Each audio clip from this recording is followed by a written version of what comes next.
Hello YouTubers, how you doing tonight? Well, hey, it's been a while since I made a video and stuff, but tonight, or this time on this video, instead of doing a usual video where I go ahead and repair a two-stroke engine or something like that, or chainsaw or whatever, I'm going to deal on something a little bit different. Here in Utah, it's been kind of cold for me. Earlier this week, or whatever, it's nice and warm. It was not too bad. All of a sudden, a day or so, a couple days ago, it suddenly turned really cold and it started snowing, and it was really cold. We had a lot of snow here and stuff, but nothing that that I haven't been before, since I was a little kid and stuff. And actually, here the weather's been pretty good, but and other parts of the country, like say in Texas, where people are not used to the extreme cold like I am, it has gone really bad, and they've had storms and such. And I heard this little thing where a certain congressman or representative, I believe, Ted Cruz or anything, instead of being basically, he was just a jerk. He went ahead, I think he kind of like, he took off, went to Cancun, Mexico, when his state needed him the most. And the thing is that they say, well, hey, he couldn't really do anything. Well, I'm thinking, I saw this video here and everything where the city and everything, city workers and stuff like that are passing out water to people and everything. I'm thinking, at least Ted Cruz could have at least done that, and hand out water to people who need it,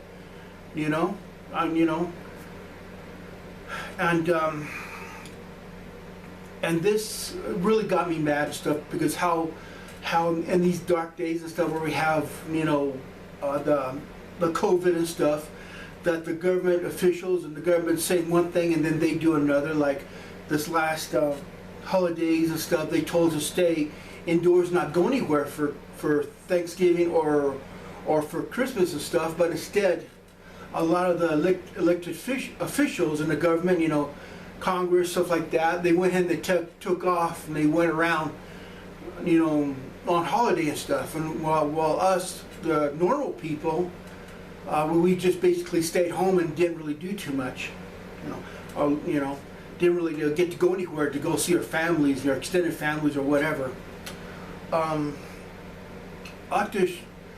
So to kind of better understand what I said and stuff, I like to show you a couple of videos where this is a lot more, I said a lot better than I could say, and I just feel that Ted Cruz and any other public official that would do this or anything I don't think really deserves to have his job.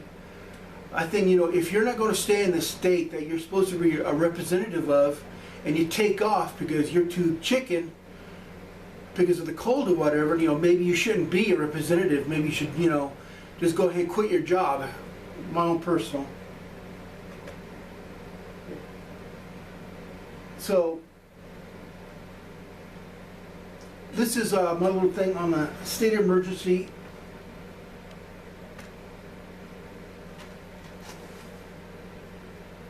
Texas residents there, they've been dealing with So I'll go ahead and focus this in real quick. infrastructure power for so much of the week because of that massive winter storm involved millions of Texans were without power, heat, and water. Texas Senator Ted Cruz jetted off to Cancun, Mexico. His family now says he regrets taking that trip.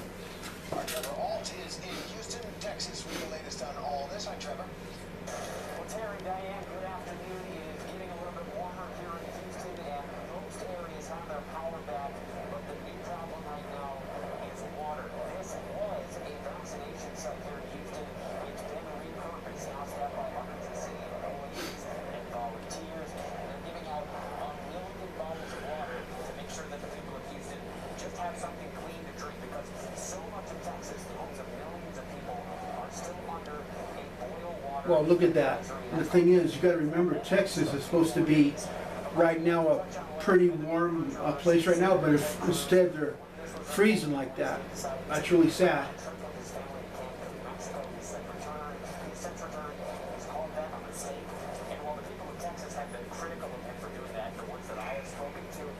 are moving on ahead of it because, as you can imagine, they have some serious problems. are still dealing with. I was just talking with the mayor of Houston. He's been sleeping on a cot at the emergency center since this is all unfolding. And he says that they're going to continue to roll out major sites like this, make sure that the people are cared for in terms of food, in terms of water, and then starting tomorrow, they're going to revert this site back to a vaccination site. They're going to move it elsewhere for distributing water in some areas that have greater need to in the northeast part of the city. And across Texas, they're going to be doing similar things. This is a crisis that many people, specifically Democrats, feel was man-made, even though it was caused by weather. This has the result of a faulty power system here in Texas, and they're going to call for an overhaul of that system because with climate change and with how we're seeing much more extreme storms in times of year than we would. On this very thing, I heard somewhere else and stuff is that the power system in Texas could have been, went ahead and re-overhauled and stuff, so it would be able to go ahead and withstand these conditions. But from what I heard and everything, that the Texas company that does the power stuff, instead, they paid out millions of dollars and stuff to their investors because, because they wanted to and stuff, and I think, the thing is to see is that their investors are already billionaires and stuff, but they don't care about the people in Texas, and so what they did is they went ahead, they what's that one thing where you take from Alan to you take from Peter to give to Paul. Basically, that's what they did.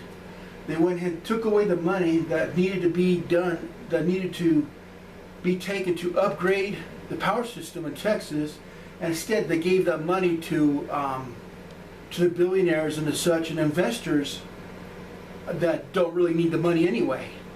But that's what they did. I think that's kind of messed up. Not typically seen them in the past. They're saying that this is built to happen again unless there is much more significant change moving forward. Trevor Alt, Houston, Texas, for ABC News. Okay, let me show you another one real quick.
So,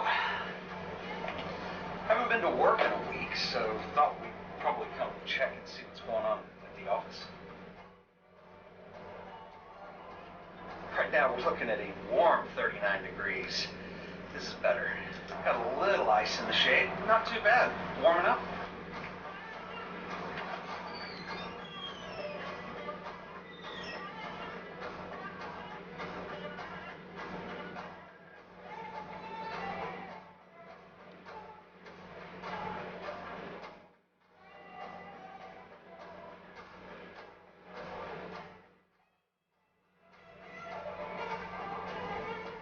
This has been a little bit of a strange week. So I haven't been in the office in over 7 days now. In fact, today's Friday. Last Friday was the last time I was here. So for those of you who don't know, I do live in Fort Worth, Texas, and during the last week, we got hit with a winter storm. So I'm going to talk about a little bit of that in this video. I do want to thank people who have reached out to me. I've had a lot of texts from friends, I've had a lot of DMs, and I haven't been able to get back with everybody just yet.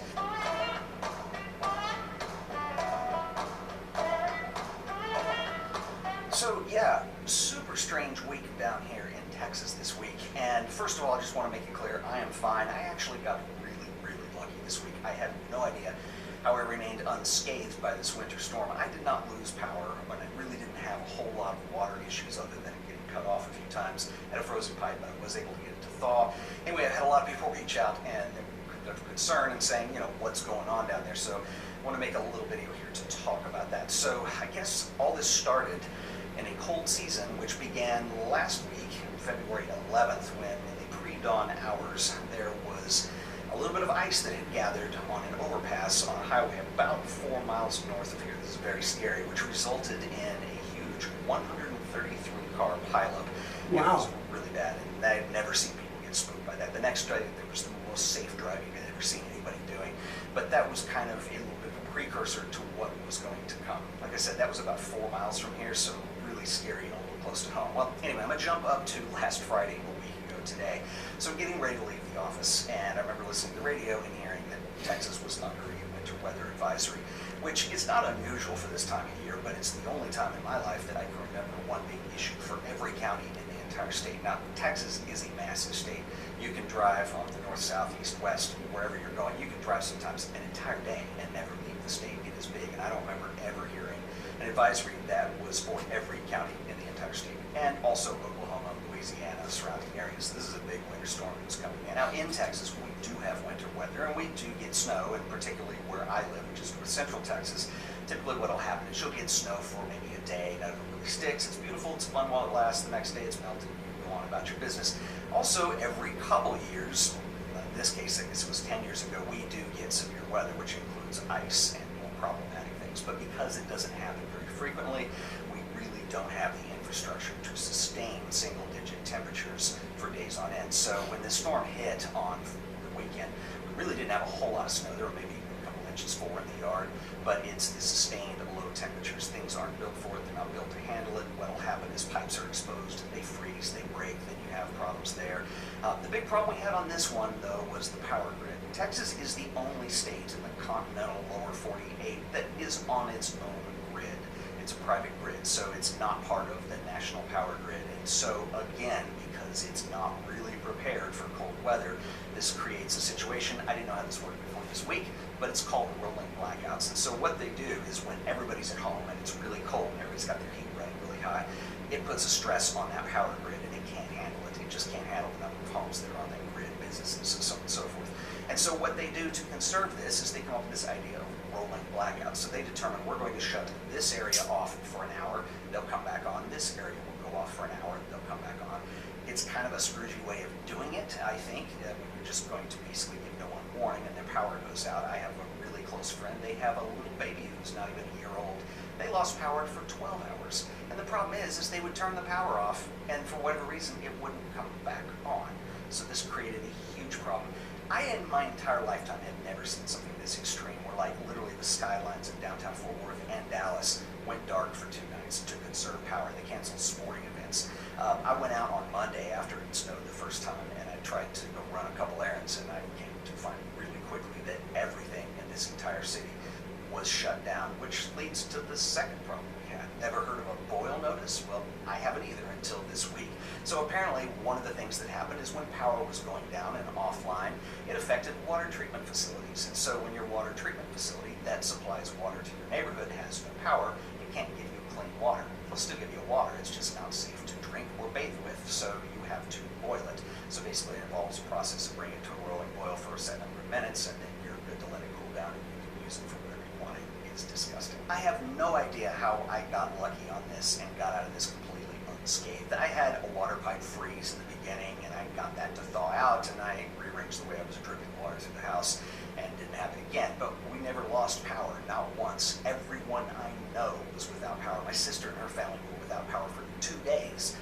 This is really extreme when it gets this cold, and people have to get very creative. And a lot of houses don't have fireplaces. If I had lost power, it would have been bad because I don't have a fireplace. It's a pier and beam house. Cold air gets up to the house, and it's just like an ice skating rink. So even though it's warming up and thawing out today, which is great, the problems are going to start to reveal themselves, because like even on the drive up here to work, like the street, there were 2 or 3 spots where water mains had broken. They had road crews out having to tear up the street and replace pipes.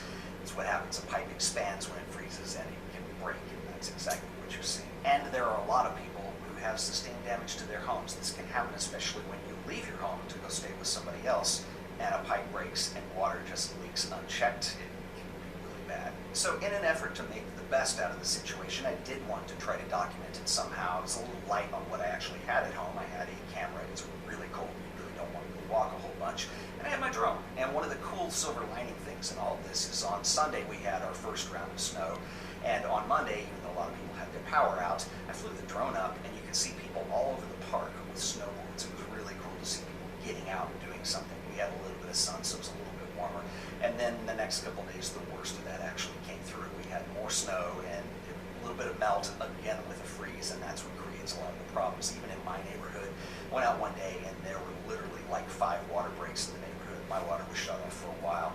It's just really strange. I have never seen anything this extreme in my lifetime. And I've seen some stuff. I mean, we've had ice storms before. I remember when I was a kid. I remember in 2011, right before the Super Bowl was in Dallas, we had a whole week of ice. I was working at the museum at the time, and I remember we were closed for an entire week. So this was very unusual. But it just goes to show you, with all the technology that we have in our lives today, and as safe as we end up feeling with all this stuff, is that all it takes is Mother Nature doing one thing. And I hate to say this, Mother Nature always wins. We really are more fragile than we think we are. But I do want to say thank you to everybody that sent me DMs and emails to check in on me. And like I said, I'm still getting through all those. I will respond to everybody. I'm a little behind right now. But I'm fine. And again, I don't know how I got this fortunate. I had power the entire time. It was just cold and not very comfortable, but I mean, I was fine. There's literally nothing wrong. There are other people, though, that are not so fortunate. In fact, one person I want to give a shout out to, because it's just kind of interesting. Some of you may follow the 8-Bit Guy on YouTube. He has kind of this retro computer channel that he does, and he's really quite good. He was one of the first people I actually subscribed to. I actually subscribed to this guy, the 8-Bit Guy. 8-Bit Guy. Interesting channel, very cool guy, and what's weird is I never realized that he's living in the same city as I am. He's 15 minutes down the road. He was not so fortunate this last week and had a lot of water damage that ruined most of his house. I'll link up to his video below. And so he says he's fine, but anyway, it's a weird situation, and there are a lot of people that are not very well off right now, and I think that, again, will reveal itself as it warms up over the next couple of days. So anyway, just thoughts and prayers going out to those that are having trouble. It's certainly not me. Anyway, I can't wait, though, to get back into the groove of making videos. A week off in February is really weird, especially with a lot going on. So I'm really excited to be back here and putting some of that stuff together for you guys. So until the next video, I'll see you guys then. Later. This is a...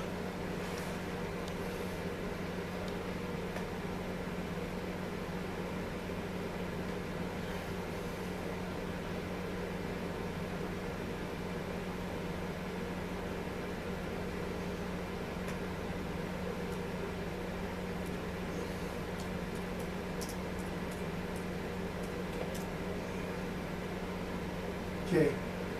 Now I'm going to go ahead and show you take one of these and stuff, show you a short clip and everything on what Ted Cruz did on this. We all know what he did.